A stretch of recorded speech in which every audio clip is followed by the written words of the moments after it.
Welcome to Suman TV. నేను మీ నవీన్. ఈ మధ్య కాలంలో నరాల బలహీనత సమస్యతో చాలా మంది బాధపడతా ఉంటారు. సో అలాంటి వాళ్ళు టెస్ట్ చేయించుకుంటే విటమిన్ B12 డెఫిషియన్సీ ఉంది అని అంటుంటారు. మరి విటమిన్ B12 డెఫిషియన్సీకి సప్లిమెంట్స్ తీసుకోవాలా, లేదు అని అంటే మనం ఫుడ్ తో వాటిని బ్యాలెన్స్ చేయొచ్చా? మరి ఫుడ్ తో చేసే విధంగా ఉంటే ఎలాంటి ఫుడ్ తీసుకోవాలి, వీటి గురించి తెలుసుకుందాం. ప్రస్తుతం మనతో celebrity homeopathy expert doctor Chetan Raju గారు ఉన్నారు. హాయ్ సార్, నమస్తే అండి.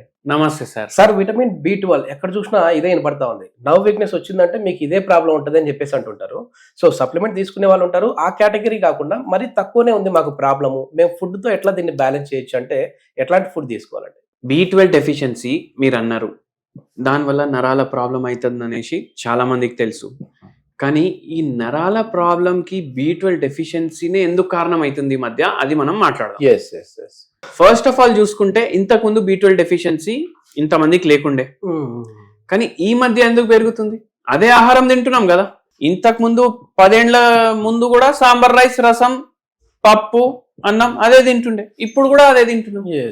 ఏంటంటే కాలుష్యం చాలా పెరిగింది. ఈ కాలుష్యం వల్ల అది ప్లాంట్స్ మీద ఎఫెక్ట్ చేస్తుంది. మళ్ళా ప్లాస్టిక్ అన్నిట్లో ఉంది. ఇప్పుడు మీ శరీరంలో 2 క్రెడిట్ కార్డులు ఎంత ప్లాస్టిక్ ఉంటుంది అంత ప్లాస్టిక్ ఉంటుంది. నా శరీరంలో కూడా ఉంది. దీంతో ఏమైతుందంటే ఏదైతే మనం ఆహారం తింటున్నాం అది బాడీ అబ్జర్వ్ చేసుకోలేకపోతుంది. అందుకే చాలా మందికి చాలా డెఫిషియన్సీస్ వస్తున్నాయి. అదే కాకుండా ఏమైందంటే క్వాలిటీ చేంజ్ అవుతుంది. ప్లాంట్స్ ఎట్లా చేంజ్ అవుతుంది? ఏం వాడతాం ఇప్పుడు ఇంత జనాభా ఉంది, మొత్తం లోకంలో ఎక్కువ జనాభా ఎక్కడ ఉంది? ఏం కావాలి మనకు? ఎక్కువ పంట కావాలి. ఎక్కువ పెస్టిసైడ్ వాడడం వల్ల ప్లాంట్స్ కి డ్యామేజే, మన బాడీస్ కి డ్యామేజే. ఎక్కువ ఫర్టిలైజర్లు వాడతాం మళ్ళా, ఎందుకంటే పంట ఎక్కువ కావాలి. భూమి ఇంతే ఉంది, దాంట్లోకి వెళ్ళి ఇంత తీయాలి మనం. ఎంత మందు కొట్టాలి?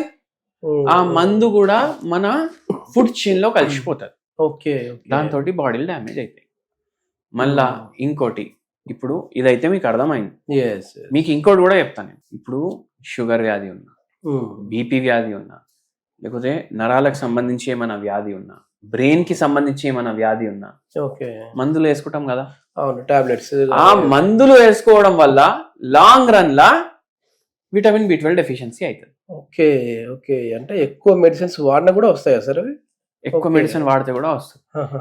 ఒక పేషెంట్ వచ్చి రీసెంట్ గా 2000 చిల్లర ఉండే ఆయన విటమిన్ B12. దాని లెక్కలో చూసుకుంటే ఎంత కావాలి దానికన్నా ఎక్కువ ఉంది ఆయన దగ్గర. ఎందుకు ఎక్కువ ఉంది? సప్లిమెంట్స్ తీసుకున్నారు. కానీ అది తీసుకోవడం వల్ల కూడా లాంగ్ రన్ నుంచి తీసుకుంటారు మళ్ళా. అయినా అట్లనే ఉంది. ఎట్లయితే ఉండే అట్లనే ఉందంటే ఏముంది మీకు చెప్తాను నేను. నిలిచి ఉంటే చక్కెర వస్తుంది, కూసుంటే కాల్లో తిమ్మిరి వస్తుంది. నిల్చున్న పరేషాని, కూర్చున్న పరేషాని, అవునా కాదా? అంటే ఎక్కువ ఉన్న కూడా వస్తుంది ఈ ప్రాబ్లం. ఎందుకంటే బాడీ దాన్ని వాడుకోవట్లేదు కదా. నిల్చుంటే చక్కెర వస్తుంది, కూసుంటే తిమ్మిర్లు వస్తున్నాయి, నడుస్తుంటే కాళ్ళు లాగుతున్నాయి. అంటే కూసుంటే బాధ, నిల్చుంటే బాధ, నడుస్తే బాధ. ఎట్లుంది? ఫుల్ పరేషాన్ ఉన్నాడు మనిషి. ఫుల్ అంటే ఫుల్ పరేషాన్. మన దగ్గర వచ్చిండ్రు. ఎప్పటి నుంచి ఉంది ఇట్లా అంటే 4 ఏళ్ల నుంచి ఉందంట. 4 ఏళ్ల నుంచి ఉంది. నడుములో ప్రాబ్లం, మెడలో ప్రాబ్లం. చెప్పింది సొల్యూషన్, వేరే వాళ్ళు ఆపరేషన్. అయితే మనం ఒకటే చెప్పినాం, నీకు ఆపరేషన్ లేకుండా హోమియోపతిలో మీకు పరిష్కారం భగవంతుడి దయ వల్ల దొరకాలి. మందులు స్టార్ట్ చేసినాం. మనకు 1 వీక్ తర్వాత ఫోన్ చేసిండ్రు.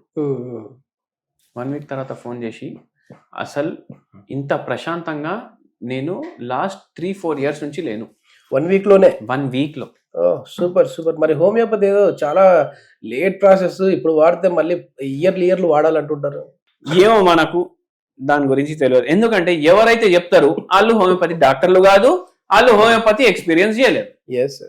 అవునా కాదా? మీకు అంతెందుకు, కొన్ని కేసులల్లో కిడ్నీ స్టోన్లు ఉంటాయి కదా, కిడ్నీల రాళ్ళు ఉంటాయి కదా, అవి 2-3 రోజుల్లో కూడా బయటికి వస్తాయి. ఆపరేషన్ చేయించుకోవాలి ఈ పేషెంట్ అనేసి ఖచ్చితంగా చెప్తారు కదా. వితౌట్ ఆపరేషన్ ఎంత సైజ్ ఉంటాయి sir? Up to 1.5 centimetres, up to 2 centimetres కూడా కరుగుతాయి హోమియోపతితో. అంత పెద్ద పెద్ద రాళ్ళు కూడా కరిగిపోతాయి. ఓకే ఓకే ఒక్కొక్కసారి అయితే ఎట్లాంటి నేను పేషెంట్లు చూసిన అంటే మనం మంది ఇచ్చినాక అరగంట బయట కూర్చొని స్టోన్ కూడా బయటికి వచ్చిన వాళ్ళు కూడా ఉన్నారు. ఓ సూపర్ సూపర్ అట్లా ఉంటుంది హోమియోపతి. మళ్ళా ఇట్లా అంటున్నా సరే, మీకు ఇంకోటి చెప్తా. మనం క్లినిక్లో కూడా ఒక మందు ఇచ్చి పంపిస్తాం జర రిలీఫ్ కోసం. ఒక నరాల బలహీనత పేషెంట్ భోపాల్ నుంచి వచ్చిర్రు. అరికాలు తిమ్మిర్లు, కాళ్ళు లాగడం. ఓకే అరికాలు తిమ్మిర్లు, కాళ్ళు లాగడం, నిల్చుంటే పడిపోతానని భయం. ఓకే ఆ పేషెంట్ కి మనం మందు ఇచ్చినాం. మెట్లు మనం క్లినిక్ బయట అడుగు పెట్టి మెట్లు దిగిన తర్వాత ఆయనకు తగ్గినట్టు అనిపించిందంట. ఓకే ఓకే అంత త్వరగా అంత తొందరగా కూడా తగ్గుతారు. ఓకే ఇప్పుడు విటమిన్ B12 రిచ్ ఉన్న ఫుడ్స్ గురించి మనం మాట్లాడితే ఎందులో ఉంటాయి సార్ ఎక్కువ? చేపలు. ఓకే వారానికి మీరు 5 సార్లు 5 పూటలు, 5 సార్లు అంటే మొత్తం 5 రోజులు మొత్తం టక టక టక అదే కాదు, 5 పూటలు. 3 పూటలు తింటామా? అవును. వారానికి 21 పూటలు తింటాం, 21 పూటలు తింటాం. అవును. దాంట్లో 5 పూటలు అంటున్నా నేను. ఓకే ఓకే అవునా కాదా? 5 రోజులు కాదు, 5 రోజులు కాదు. అరే ఎంత ఏంది, ఏం తినకు, ఇదే తిను అని అంటుండు డాక్టర్ అనేసి అనుకుంటారు. 21 పూటలు తింటే దాంట్లో 5 పూటలు నేను తినమని చెప్తున్నా. ఏం తినమని చెప్తున్నా? చేపల పులుసు. ఓకే చేపల పులుసు 5 పూటలు వారానికి తింటే మీకు B12 పెరుగుతుంది మీ బాడీలో. ఓకే ఓకే మళ్ళీ దాంతో పాటు omega-3 కూడా వస్తాయి. ఎస్ ఇవి 2 నర్వ్ రిపేర్ కి హెల్ప్ చేస్తాయి. హోమ్ రెమెడీ అని అడుగుతారు కదా, చేపల పులుసునే హోమ్ రెమెడీ అని చెప్తాను నేను. ఒకవేళ మేము నాన్ వెజ్ కాదు వెజ్ అని అనుకునే వాళ్ళకి ఏం తినాలి సార్? ఇప్పుడు చేపలతోటి మనం ఏం తయారు చేసుకుంటున్నాం? పులుసు. పులుసు దేనితో స్టార్ట్ అవుతుంది? పి. అంటే ఇది గుర్తు పెట్టుకోండి మీరు, పి తోటి స్టార్ట్ అయ్యి, అన్ని కాదు నేను చెప్పేటివి. అవునా కాదా? అయితే పి తోటి పెరుగు వస్తుంది, పి తోటి పాలు వస్తుంది, పి తోటి పన్నీర్ వస్తుంది. రోజు తినండి. ఒక రోజు మనం ఇక్కడ చేసి కూడా చూపించినాం పన్నీర్ ఎట్లా చేసుకుని తింటే మంచిగా ఉంటది అనేసి. ఒక స్టార్టర్ లాగా ఉండే తెలుసా మీకు? తయారు చేయడానికి 2 నిమిషాలు. మ్యాగీ కన్నా తొందరగా తయారైతుంది. ఏం చేయాలి? రోజు 50 గ్రామ్ పన్నీర్ తీసుకోవాలి. ఆవు పాలతోటి తయారు చేసిన పన్నీర్. ఆవు పాలతోటి 50 గ్రామ్ తీసుకోవాలి. అన్సాల్టెడ్ బటర్ 1 చెంచా ప్యాన్ లో వేయాలి. గరం అవుతుందా? మిరియాల బుక్ని వేయాలి కొంచెం. దాంట్లో పన్నీర్ తీసుకొని వేయాలి. జర్ర సేపు హిలాయించాలి. కొంచెం ఉప్పు పైలకి వెళ్ళి వేయాలి. తినేసేయాలి. Super super. ఎంత టేస్టీ ఉంటది. B12 కూడా వస్తుంది, నరాల నొప్పులు కూడా తగ్గుతాయి, నరాల బలహీనత వాళ్ళ కోసం కూడా మంచిది. ఓకే హోమ్ రెమెడీ మొత్తానికి ఇవే హోమ్ రెమెడీ. అంటే నాన్ వెజ్ వాళ్ళకైతే చేపలు చేసుకోవచ్చు, వెజ్ వాళ్ళకి వచ్చేసి పన్నీర్ చేసుకోవచ్చు. మళ్ళా చేపలది కలర్ మొత్తం తీసి వైట్ ఉంటది, పన్నీర్ది కూడా వైట్ ఉంటది. అందరు ఏమంటారు, అరే వైట్ వస్తూనే ముట్టొద్దు. అవునా కదా? ఇది మొత్తానికి నాన్ వెజ్ ప్రియులు ఉన్నారంటే మాత్రం చికెన్ మటన్ కంటే కూడా ఫిష్ తీసుకున్నారంటే విటమిన్ B12 అదే విధంగా omega-3 ఫ్యాటీ యాసిడ్స్ కూడా వస్తాయని చెప్పేసి డాక్టర్ గారు చెప్తున్నారు. మరి వెజ్ లో ఏంటి అన్నప్పుడు పన్నీర్ తీసుకుంటే ది బెస్ట్ అంటున్నారు. అదే విధంగా హోమియోపతిలో ఈ ట్రీట్మెంట్ విధానం చాలా లేట్ అనే వాళ్ళకి ఇప్పుడే సమాధానం చెప్పారు. సో చాలా త్వరగా రిలీఫ్ పొందిన వాళ్ళు ఉంటారు. అదే విధంగా కిడ్నీ స్టోన్స్ ఉన్న వాళ్ళకైతే ఇన్స్టాంట్ గా కూడా ఆ స్టోన్ ని బయటికి పంపించే మెడిసిన్స్ కూడా ఉన్నాయంటున్నారు. దీనికి సంబంధించిన ఫర్దర్ ఇన్ఫర్మేషన్ కావచ్చు, లేదంటే ఈ ట్రీట్మెంట్ ఏదైనా తీసుకోవాలి అని అనుకుంటే హోమియోపతికి సంబంధించి సార్ కాంటాక్ట్ నెంబర్ ప్రొవైడ్ చేస్తున్నాం. మీరు నేరుగా డాక్టర్ గారితో మాట్లాడచ్చు. Thank you sir.